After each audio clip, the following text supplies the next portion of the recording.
Class 12 physics विद्युत आवेश तथा क्षेत्र चैप्टर से 35 महत्वपूर्ण प्रश्न को देखेंगे जो आपके बोर्ड परीक्षा की दृष्टि से काफ़ी महत्वपूर्ण है। पहला क्वेश्चन है कि हवा में ER का मान होता है, पूछ रहा है हवा में ER का मान पूछ रहा है कितना होता है।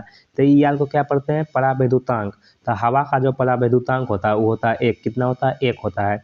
अगर पूछे आपसे कि धातु का परावैद्युतांक कितना होता है, तो धातु का जब परावैद्युतांक होता है वो होता है अनंत। और पानी का परावैद्युतांक होता है कितना होता है 80 होता है, कितना होता है 80। पानी का परावैद्युतांक 80 होता है। और एक होता है अधातु का परावैद्युतांक जो है 1 से अधिक होता है, क्या होता है 1 से अधिक होता है। तो ऑप्शन आपका जो है 1 का C सही हो जाएगा। यहाँ पूछ रहा है हवा का परावैद्युतांक जो होता है वो 1 होता है। अगला क्वेश्चन है कि किसी धातु का परावैद्युतांक होता है, तो यहाँ पूछ रहा है धातु का परावैद्युतांक। तो धातु का परावैद्युतांक कितना होता है, अनंत होता है। ऊपर देखे थे कि धातु का परावैद्युतांक अनंत होता है। अगला क्वेश्चन है कि आवेश का लेखीय घनत्व का मात्रक होता है। तो आवेश का लेखीय घनत्व को लैम्ब्डा से सूचित करते हैं। लैम्ब्डा बराबर क्या होता है Q/L, क्या होता है Q/L। आवेश का ऐसा ही मात्रक होता है कूलम और लंबाई का ऐसा ही मात्रक होता है मीटर।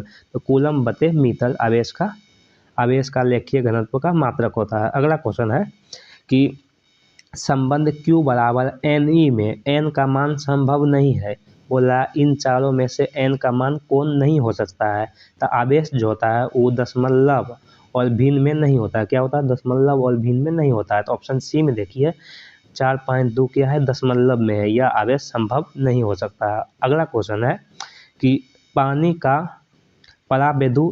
परावैद्यु स्थिरांक पूछा है, यानी कि पानी का जो पूछ रहा है परावैद्युतांक पूछ रहा है। पानी का ER का मान पूछ रहा है, पानी में ER का मान कितना होता है। तो पानी का परावैद्युतांक कितना होता है 80 होता है। 5 का ऑप्शन A सही हो जाएगा। अगला क्वेश्चन है कि 8 कूलम लीन आवेश में उपस्थित इलेक्ट्रॉन की संख्या पूछ रहा है। 8 कूलम लीन आवेश में उपस्थित इलेक्ट्रॉन की संख्या पूछ रहा है कितना होता है। तो आवेश कितना दिया गया है, Q बराबर दिया गया है 8 और जो इलेक्ट्रॉन पर जो आवेश होता है 1.6 गुना 10⁻⁻19 यह इलेक्ट्रॉन पर आवेश होता है। तो Q बराबर NE सूत्र होता है, क्या होता है Q बराबर NE। अगर आप यहाँ से N निकालिएगा इलेक्ट्रॉन की संख्या तो निकलेगा 5 गुना 10⁻19, कितना निकलेगा 5 गुना 10⁻19 आप निकाल लीजिएगा। C का ऑप्शन A सही हो जाएगा। अगला क्वेश्चन है कि जब कोई वस्तु धन आवेशित हो जाता है, क्या बोला है जब कोई वस्तु धन आवेशित हो जाता है तो उसका द्रव्यमान क्या होता है। तो यह कोई वस्तु है, अगर आप इसको धन आवेशित कीजिएगा तो इसका द्रव्यमान क्या होता है घट जाता है, क्या होता है घट जाता है। तो ऑप्शन 7 का आपका B सही हो जाएगा। जब कोई वस्तु को धन आवेशित करते हैं तो क्या होता है द्रव्यमान घटता है। यह कोई वस्तु अगर इसको आप लीन आवेशित कीजिएगा तो इसका द्रव्यमान जो होता है वो तो क्या होता है बढ़ता है। अगला क्वेश्चन है कि जब किसी वस्तु को आवेशित किया जाता है तो उसका द्रव्यमान क्या होता है। तो देखिए अगर इसको धन आवेशित करेंगे तो इसका द्रव्यमान क्या होगा घटेगा, और इसको लीन आवेशित करेंगे तो इसका द्रव्यमान बढ़ेगा। तब बढ़ भी सकता है और घट भी सकता है। ऑप्शन आपका D सही हो जाएगा 8 का। अगला क्वेश्चन है कि एक स्थिर आवेश उत्पन्न करता है। बोला एक लुका हुआ आवेश क्या उत्पन्न करेगा। तो एक लुका हुआ आवेश अपने चारों ओर विद्युत क्षेत्र उत्पन्न करता है। क्या उत्पन्न करता है, अपने चारों ओर विद्युत क्षेत्र उत्पन्न करता है। ऑप्शन जो है आपका 9 का A सही हो जाएगा। अगला क्वेश्चन है 10 नंबर की आवेश का बीमा क्या होता है। तो आवेश का जो बीमा होता है वो होता है AT, क्या होता है AT। आवेश का बीमा क्या होता है AT। आवेश का मात्रक पूछेगा तो बोलिएगा कूलम। तो ऑप्शन जो आपका 10 का सही हो जाएगा वो हो जाएगा AT। आवेश का बीमा क्या होता है AT। अगला क्वेश्चन है कि कूलम बल होता है। तो कूलम बल जो है यह छोटे केंद्र पर लागू होता है। किस पर, छोटे केंद्र पर कूलम बल लगता है। और ये दोनों आवेश को जो बीच देखिए ये पहले केंद्र पर लगता है इसीलिए इसको बोलते हैं केंद्रीय बल, और ये दोनों आवेश के बीच जो बल लगता है इसे बोलते हैं विद्युत बल। क्या बोलते हैं विद्युत बल। तो यह केंद्रीय बल भी होता है और विद्युतीय बल भी होता है। ऑप्शन आपका 11 का C सही हो जाएगा दोनों। अगला क्वेश्चन है कि एक कूलम आवेश बराबर ESU में कितना होता है। तो कूलम आवेश का अन्य मात्रक होता है ESU। तो एक कूलम आवेश में ESU में कितना होता है 3 गुना 10⁻9, कितना होता है 3 गुना 10⁻9। ऑप्शन आपका 12 का A सही हो जाएगा। अगला क्वेश्चन है कि स्थिर विद्युत क्षेत्र होता है। स्थिर विद्युत क्षेत्र पूछ रहा है कैसा होता है। तो स्थिर विद्युत क्षेत्र जो होता है वो संलक्षी होता है। कैसा होता है संलक्षी। ऑप्शन जो 13 का ऑप्शन A सही हो जाएगा। स्थिर विद्युत क्षेत्र संलक्षी होता है। अगला क्वेश्चन है 14 नंबर की दो विद्युत क्षेत्र रेखाएं एक दूसरे को किस कोण पर काटती है। तो दो विद्युत क्षेत्र रेखाएं एक दूसरे को नहीं काटती है। क्या करता है, दो विद्युत क्षेत्र रेखाएं एक दूसरे को कभी नहीं काटता है। तो ऑप्शन जो आपका जो है डी सही हो जाएगा, नहीं काटता है। अगला क्वेश्चन है कि विद्युत फ्लक्स का एसआई मात्रक पूछ रहा है क्या होता है। विद्युत फ्लक्स को फाइ सूचित करते हैं, तो इसका एसआई जो मात्रक होता है वो वोल्ट गुना मीटर, क्या होता है, वोल्ट गुना मीटर होता है। क्या होता है, वोल्ट गुना मीटर। ऑप्शन जो आपका सी सही हो जाएगा। अगला क्वेश्चन है 16 नंबर कि अपसारण नोट का बीमा पूछ रहा है। अपसारण नोट का पूछ रहा है, मात्रक पूछ रहा है कि अपसारण नोट का मात्रक क्या होता है। तो होता है क्या होता है, अपसारण नोट बराबर न्यूटन बटे मीटर होता है। तो एफ बटे एम होता है। तो एम को आप ऊपर कीजिएगा तो क्या होगा, न्यूटन मीटर पर इन्वर्स चल जाएगा, न्यूटन मीटर पर इन्वर्स चल जाएगा। तो ऑप्शन जो आपका बी सही हो जाएगा। अगला क्वेश्चन है 17 नंबर कि एक आवेशित चालक की सतह के किसी बिंदु पर विद्युत क्षेत्र की तीव्रता क्या होगा। बोला एक आवेशित चालक है, इसके किसी भी बिंदु पर बोल रहा है विद्युत क्षेत्र की तीव्रता क्या होगा। तो एक आवेशित चालक के किसी भी बिंदु पर जो होता है वो विद्युत क्षेत्र ये सतह के क्या होता है, लंबवत होता है, सतह के लंबवत होता है। ऑप्शन आपका जो है सतह के लंबवत बी सही हो जाएगा 17 का। अगला क्वेश्चन है 18 नंबर कि विद्युत द्विध्रुव आघूर्ण का एसआई मात्रक क्या होता है। तो विद्युत द्विध्रुव को पी सूचित करते हैं, कैसे, पी सूचित करते हैं। पी बराबर होता है क्यू गुना 2L, क्या होता है 2L। आवेश का एसआई मात्रक होता है कूलम और L जो है ये लंबाई होता है मीटर। तो कूलम गुना मीटर विद्युत द्विध्रुव आघूर्ण का एसआई मात्रक होता है। 18 का ऑप्शन ए सही हो जाएगा। अगला क्वेश्चन है कि 1/4 पाई अपसारण अर्थ, क्या बोल रहा है, 1/4 पाई अपसारण अर्थ बोल रहा है किसके बराबर होता है। तो यह होता है 9 गुना 10 पर पावर 9 के बराबर, 9 गुना 10 पर पावर 9 के बराबर। ऑप्शन आपका जो है 19 का ए सही हो जाएगा, 9 गुना 10 पर पावर 9 के बराबर होता है। अगला क्वेश्चन है 20 नंबर कि प्रति एकांक आवेश पर लगने वाले बल को क्या करते हैं। प्रति एकांक आवेश पर लगने वाले बल को क्या कहते हैं, विद्युत क्षेत्र। या विद्युत क्षेत्र का परिभाषा ही पूछ दिया गया है कि प्रति एकांक आवेश पर लगने वाले बल को क्या कहते हैं। तो विद्युत क्षेत्र कहते हैं। ऑप्शन आपका सी सही हो जाएगा 20 का। 21 नंबर क्वेश्चन है कि दो विद्युत आवेश को बीच लगने वाले बल को नियंत्रित करने वाले नियम को क्या कहते हैं। तो दो आवेश के बीच जो बल लगता है इसको कूलम नियम नियंत्रित करता है।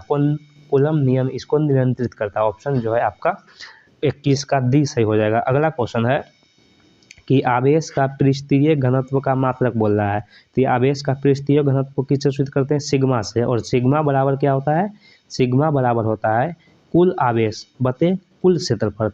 कुल क्षेत्रफल, तो आवेश का एसआई मात्रक होता है कूलम और क्षेत्रफल का एसआई मात्रक होता है मीटर स्क्वायर। तो ऑप्शन आपका जो है ए सही हो जाएगा 22 का, कूलम बटे मीटर स्क्वायर। अगला क्वेश्चन है कि इलेक्ट्रॉन पर कितना आवेश होता है। बोला इलेक्ट्रॉन पर कितना आवेश होता है। इलेक्ट्रॉन पर जो आवेश होता है 1.6 गुना 10 पर पावर -19 कूलम होता है। कितना होता है, 1.6 गुना 10 पर पावर -19 कूलम, यह इलेक्ट्रॉन पर आवेश होता है। तो ऑप्शन जो इसका सही हो जाएगा वो सी नंबर सही हो जाएगा। अगला क्वेश्चन है कि किसी माध्यम की अपेक्षित परावैद्युतचिरता ER का मान ER होता है। देखिए तो ER बराबर क्या होता है, किसी माध्यम की विद्युत चिरता को ई अपसारण से सूचित करते हैं और निर्वात की विद्युत चिरता को अपसारण नोट से सूचित करते हैं। तो अपसारण बटे अपसारण नोट होता है। क्या होता है, ER बराबर क्या होता है, अपसारण बटे अपसारण नोट। ऑप्शन आपका जो है ए सही हो जाएगा 24 का। अगला क्वेश्चन है 25 नंबर कि साबुन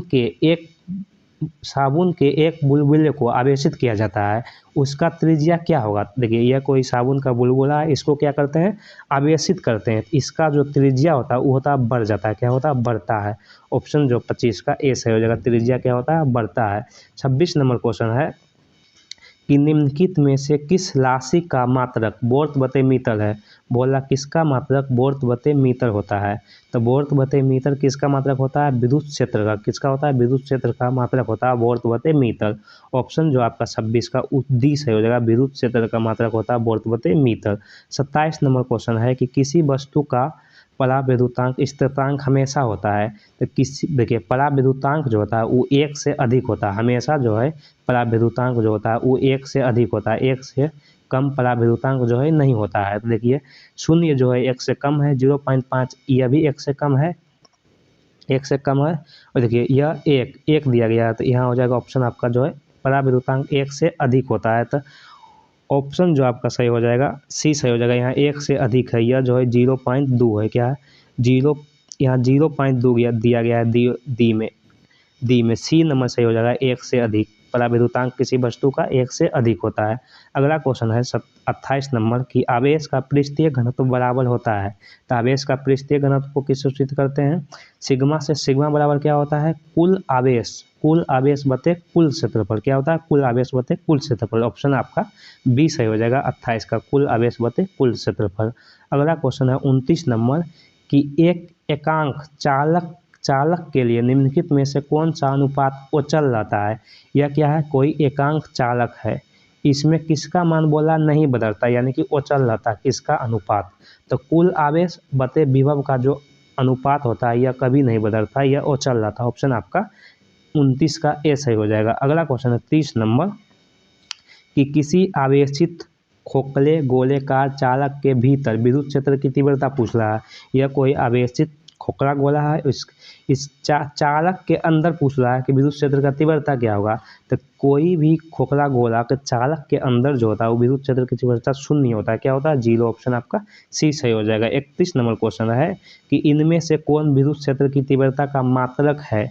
बोला विद्युत क्षेत्र की तीव्रता का मात्रक क्या होता है? तो विद्युत क्षेत्र की तीव्रता का मात्रक क्या होता है? होता है एन बटे सी। क्या होता है? एन बटे सी, यानी कि न्यूटन बटे कूलम।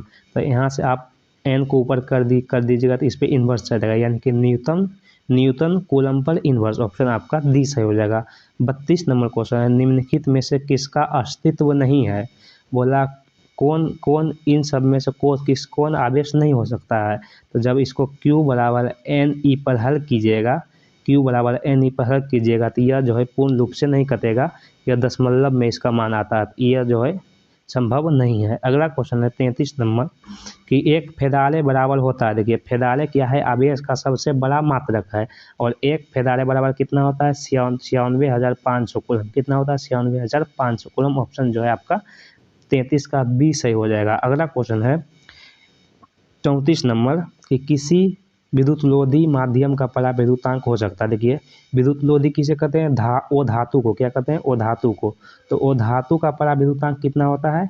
एक से अधिक। तो -3 यह एक से कम है, 0 भी एक से कम है, 0.86 यह भी एक से कम से, और 6 जो है यह एक से अधिक है। ऑप्शन आपका डी सही हो जाएगा, धातु का पराविद्युतांक एक से अधिक होता है। अगला क्वेश्चन है कि आवेश का एसआई मात्रक। लास्ट क्वेश्चन 35 नंबर पूछ रहा है कि आवेश का एसआई मात्रक क्या होता है? तो आवेश का एसआई मात्रक होता है कूलम, जिसे हम सी सूचित करते हैं।